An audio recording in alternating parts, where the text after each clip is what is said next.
Capítulo 37. Ambos caballeros abandonaron Rosings a la mañana siguiente. Collins estuvo a la espera cerca de los templetes de la entrada para darles el saludo de despedida, y llevó a casa la grata noticia de que parecían estar bien y con ánimo pasable, como era de esperar después de la melancólica escena que debió de haber tenido un lugar en Rosings. Collins voló, pues, a Rosings para consolar a Lady Catherine y a su hija, y al volver trajo con gran satisfacción un mensaje de su señoría que se hallaba muy triste y deseaba que todos fuesen a comer con ella. Elizabeth no pudo ver a Lady Catherine sin recordar que, si hubiera querido, habría sido presentada a ella como su futura sobrina, ni tampoco podía pensar, ni sonreír en lo que se habría indignado. ¿Qué habría dicho? ¿Qué habría hecho? Le hacía gracia preguntarse todas estas cosas.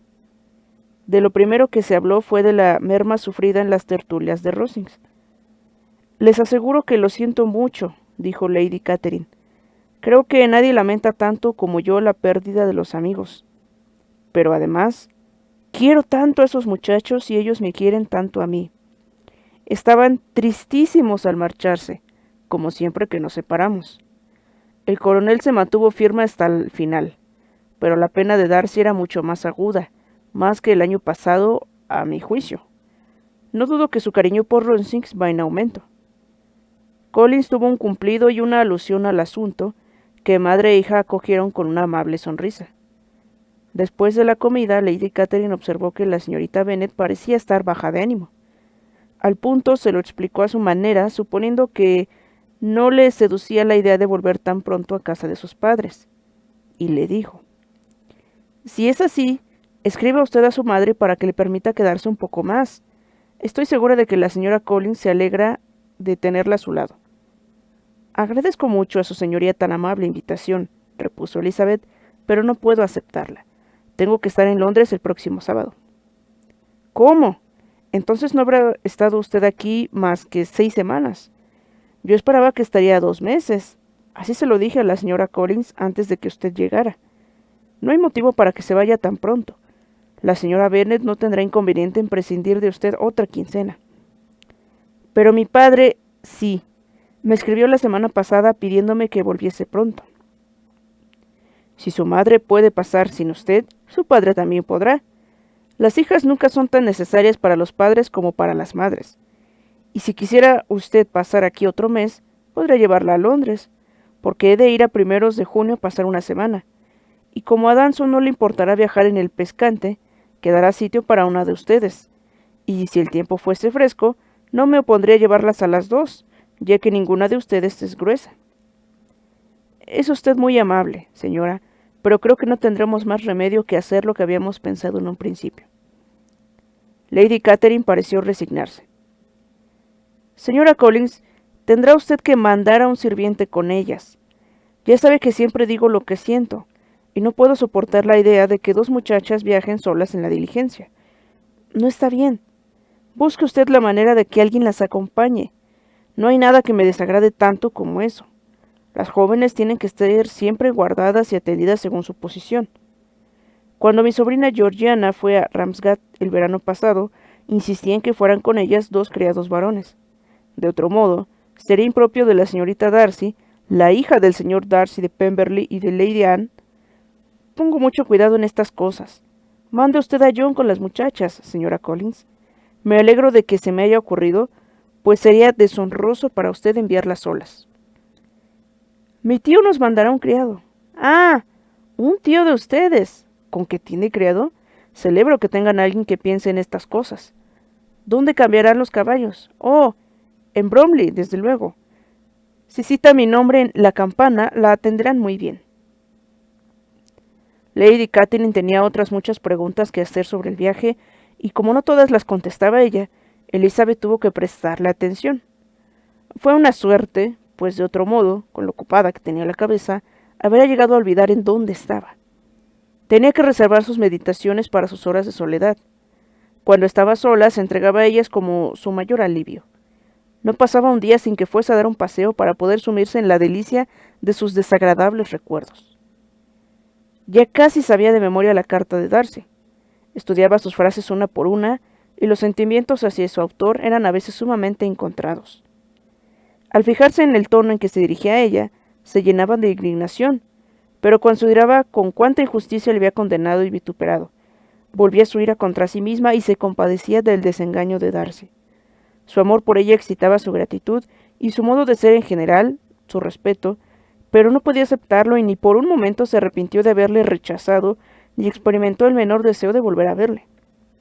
El modo en que ella se había comportado la llenaba de vergüenza y de pesar constantemente, y los desdichados defectos de su familia le causaban una desazón horrible. No tenían remedio. Su padre se limitaba a burlarse de sus hermanas menores, pero nunca intentaba contener su impetuoso desenfreno, y su madre, cuyos modales estaban tan lejos de toda corrección, era completamente insensible al peligro. Elizabeth se había puesto muchas veces de acuerdo con Jane para reprimir la imprudencia de Catherine y Lydia, pero mientras las apoyase la indulgencia de su madre, ¿qué esperanzas había de que se corrigiesen? Catherine, de carácter débil e irritable y absolutamente sometida a la dirección de Lydia, se había sublevado siempre contra sus advertencias, y Lydia, caprichosa y desenfadada, no les hacía el menor caso. Las dos eran ignorantes, perezosas y vanas. Mientras quedara un oficial en Meryton, coquetearían con él, y mientras Meryton estuviese a tan poca distancia de Longbourn, nada podía impedir que siguieran yendo allí toda su vida. La ansiedad por la suerte de Jane era otra de sus preocupaciones predominantes. La explicación de Darcy, al restablecer a Bingley en el buen concepto que de él tenía previamente, le hacía darse mejor cuenta de lo que Jane había perdido. El cariño de Bingley era sincero y su conducta había sido intachable si se exceptuaba la ciega confianza en su amigo. Qué triste, pues, era pensar que Jane se había visto privada de una posición tan deseable en todos los sentidos, tan llena de ventajas y tan prometedora en dichas, por la insensatez y la falta de decoro de su propia familia. Cuando a todo esto se añadía el descubrimiento de la verdadera personalidad de Wickham, se comprendía fácilmente que el espíritu jovial de Elizabeth, que raras veces se había sentido deprimido, hubiese decaído ahora de tal modo que casi se le hacía imposible aparentar un poco de alegría. Las invitaciones a Rosings fueron tan frecuentes durante la última semana de su estancia en Hunsford como al principio. La última velada la pasaron allí, y su señoría volvió a hacer minuciosas preguntas sobre los detalles del viaje. Les dio instrucciones sobre el mejor modo de arreglar los baúles, e insistió tanto en la necesidad de colocar los vestidos del único modo que tenía por bueno, que cuando volvieron a la casa, María se creyó obligada a deshacer todo su trabajo de la mañana y tuvo que hacer de nuevo el equipaje. Cuando se fueron, Lady Catherine se dignó desearles feliz viaje y las invitó a volver a Hunsford el año entrante. La señorita de Bourgh llevó su esfuerzo hasta la cortesía de tenderles la mano a las dos. Capítulo 38. El sábado por la mañana, Elizabeth y Colin se encontraron a la hora del desayuno unos minutos antes de que aparecieran los demás, y aprovechó la oportunidad para hacerle los cumplidos de la despedida que consideraba absolutamente necesarios. Ignoro, señorita Elizabeth, le dijo, si la señora Collins le ha expresado cuánto agradece su amabilidad al haber venido, pero estoy seguro de que lo hará antes de que abandone usted esta casa. Hemos apreciado enormemente el favor de su compañía. Sabemos lo poco tentador que puede ser para nadie el venir a nuestra humilde morada. Nuestro sencillo modo de vivir, nuestras pequeñas habitaciones, nuestros pocos criados y nuestro aislamiento han de hacer de Hunsford un lugar extremadamente triste para una joven como usted.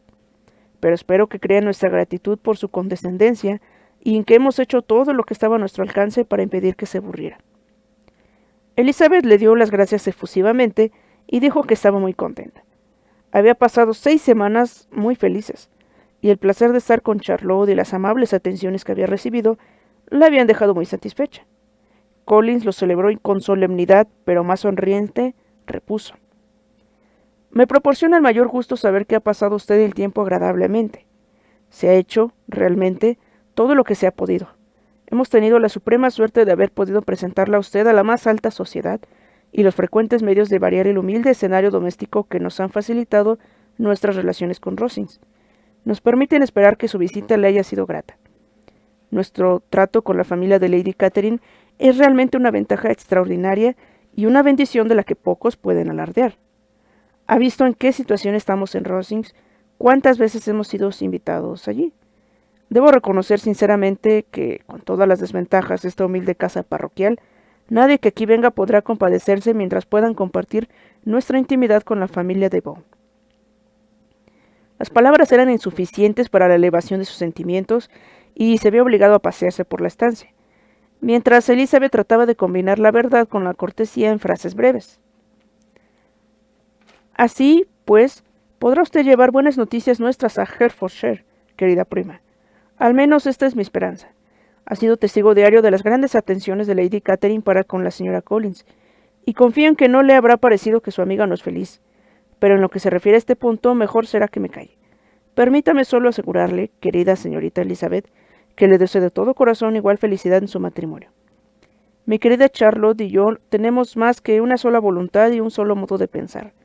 Entre nosotros existen en todo muy notables semejanzas de carácter y de ideas. Parecemos hechos el uno para el otro. Elizabeth pudo decir de a de veras que era una gran alegría que así fuese, y con la misma sinceridad añadió que lo creía firmemente y que se alegraba de su bienestar doméstico. Pero, sin embargo, no lamentó que la descripción del mismo fuese interrumpida por la llegada de la señora de quien se trataba. Pobre Charlotte, era triste dejarla en semejante compañía, pero ella lo había elegido conscientemente. Se veía claramente que le dolía la partida de sus huéspedes, pero no parecía creer que la compadeciesen. Su hogar y sus quehaceres domésticos, su parroquia, su gallinero y todas las demás tareas anexas todavía no habían perdido el encanto para ella. Por fin llegó la silla de posta. Se cargaron los baúles, se acomodaron los paquetes y se les avisó que todo estaba listo. Las dos amigas se despidieron afectuosamente y Collins acompañó a Elizabeth hasta el coche. Mientras atravesaban el jardín, le encargó que saludase afectuosamente de su parte a toda la familia y que les repitiese su agradecimiento por las bondades que le habían dispensado durante su instancia en Longbourn el último invierno, y le encareció que saludase también a los Gardiner a pesar de que no los conocía. Le ayudó a subir al coche y tras ella a María. A punto de cerrar las portezuelas, Collins, consternado, les recordó que se habían olvidado de encargarle algo para las señoras de Rosings. Pero, añadió, seguramente desearán que les transmitamos sus humildes respetos junto con su gratitud por su amabilidad para con ustedes. Elizabeth no se opuso, se cerró la portezuela y el carruaje partió. —¡Dios mío! —exclamó María al cabo de unos minutos de silencio. Parece que fue ayer cuando llegamos y, sin embargo, ¿cuántas cosas han ocurrido? —Muchas, es cierto —contestó su compañera en un suspiro. Hemos cenado 9 veces en Rosings y hemos tomado el té allí 2 veces. ¿Cuánto tengo que contar? Elizabeth añadió para sus adentros. Y yo, ¿cuántas cosas tengo que callarme? El viaje transcurrió sin mucha conversación y sin ningún incidente, y a las 4 horas de haber salido de Hunsford llegaron a casa de los Gardiner, donde iban a pasar unos pocos días. Jane tenía muy buen aspecto, y Elizabeth casi no tuvo lugar de examinar su estado de ánimo, pues su tía les tenía preparadas un sinfín de invitaciones. Pero Jane iba a regresar a Longbourn en compañía de su hermana y, una vez allí, habría tiempo de sobra para observarla. Elizabeth se contuvo a duras penas para no contarle hasta entonces las proposiciones de Darcy. ¡Qué sorpresa se iba a llevar! Y qué gratificante sería para la vanidad que Elizabeth todavía no era capaz de dominar.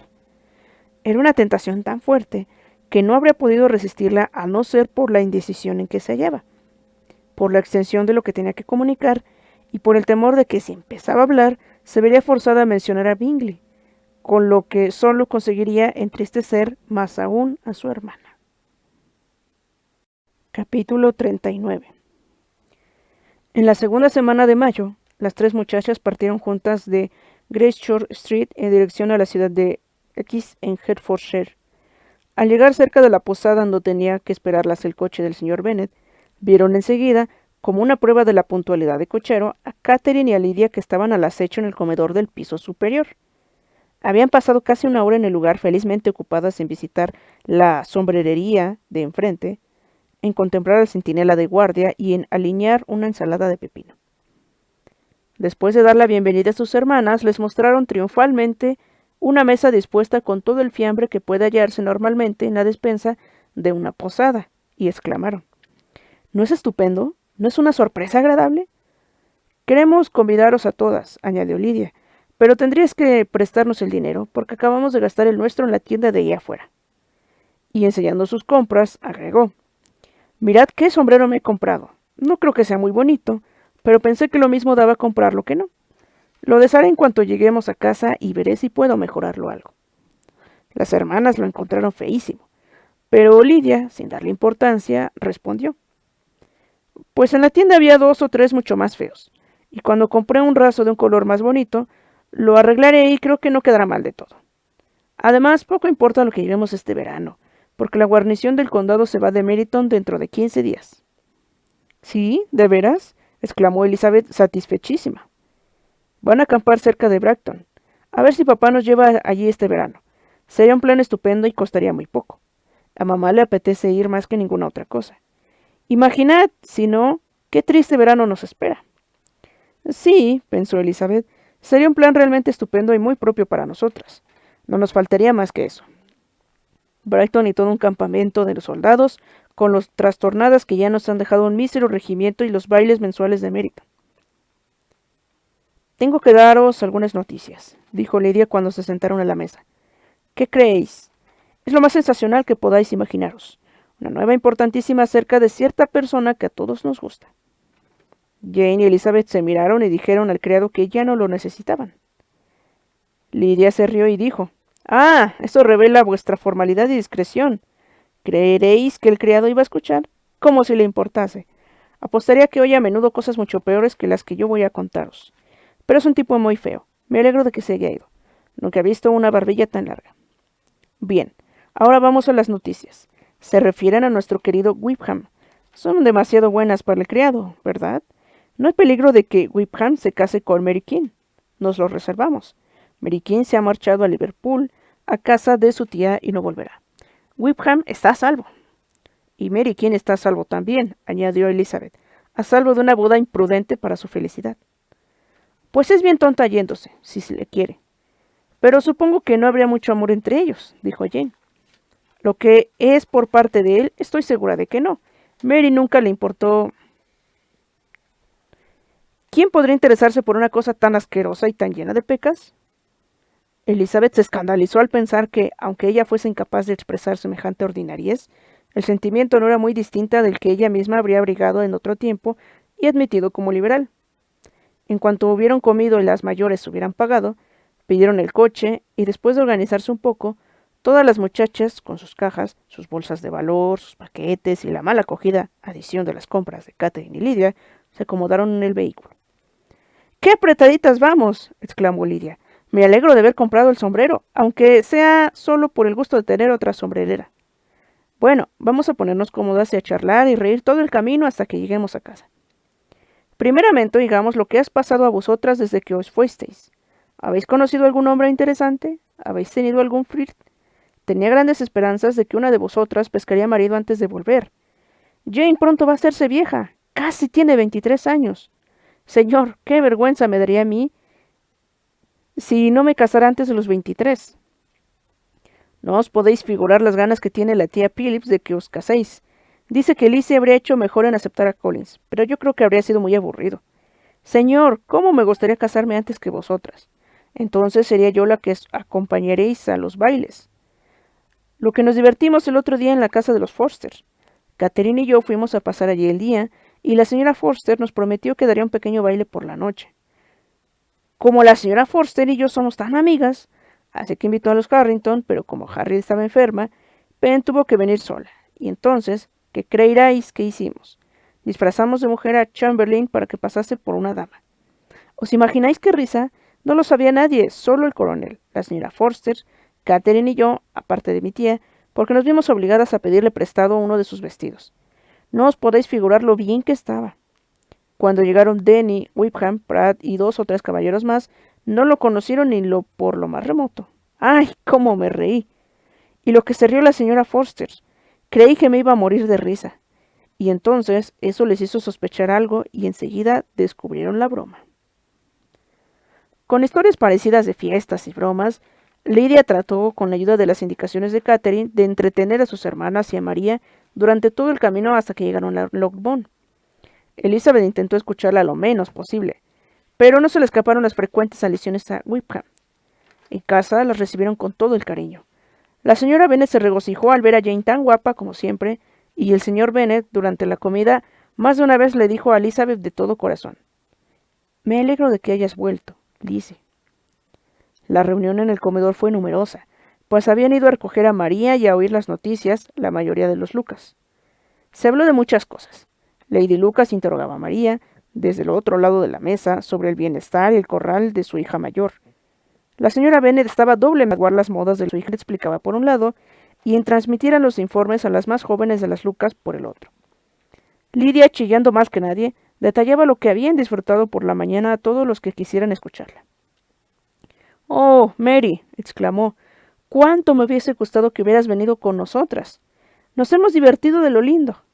Cuando íbamos Catherine y yo solas, cerramos todas las ventanillas para hacer ver que el coche iba vacío, y habríamos ido así todo el camino si Catherine nos hubiera mareado. Al llegar al George, fuimos tan generosas. Obsequiamos a las 3 con el aperitivo más estupendo del mundo, y si hubieses venido tú, te habríamos invitado a ti también. ¡Y qué juerga a la vuelta! Pensé que no íbamos a caber en el coche. Estuve a punto de morirme de risa. Y todo el camino lo pasamos bárbaro. Hablábamos y reíamos tan alto que se nos habría podido ir a 10 millas. Mary replicó gravemente. Lejos de mí, querida hermana, está el despreciar esos placeres. Serán propios, sin duda, de la mayoría de las mujeres. Pero confieso que a mí no me hace ninguna gracia. Había preferido 1000 veces antes un libro. Pero Lidia no oyó una palabra de su observación. Rara vez escuchaba a nadie más de un medio minuto, y a Mary nunca le hacía ni caso. Por la tarde, Lidia propuso con insistencia que fuesen todas a Meryton para ver cómo estaban todos, pero Elizabeth se opuso enérgicamente. No quería que se dijera que la señorita Bennet no podían estarse en casa medio día sin ir detrás de los oficiales. Tenía otra razón para oponerse. Temía volver a ver a Wickham, cosa que deseaba evitar en todo lo posible. La satisfacción que sentía por la partida del regimiento era superior a cuanto pudiera expresarse. Dentro de 15 días ya no estarían allí, y esperaba que así se libraría de Wickham para siempre. No llevaba muchas horas en casa, cuando se dio cuenta de que el plan de Brighton de que Lidia les había informado en la posada era discutido a menudo por sus padres. Elizabeth comprendió que el señor Bennet no tenía la menor intención de ceder, pero sus contestaciones eran tan vagas y tan equívocas que la madre, aunque a veces se descorazonaba, no perdía las esperanzas de salirse al fin con la suya.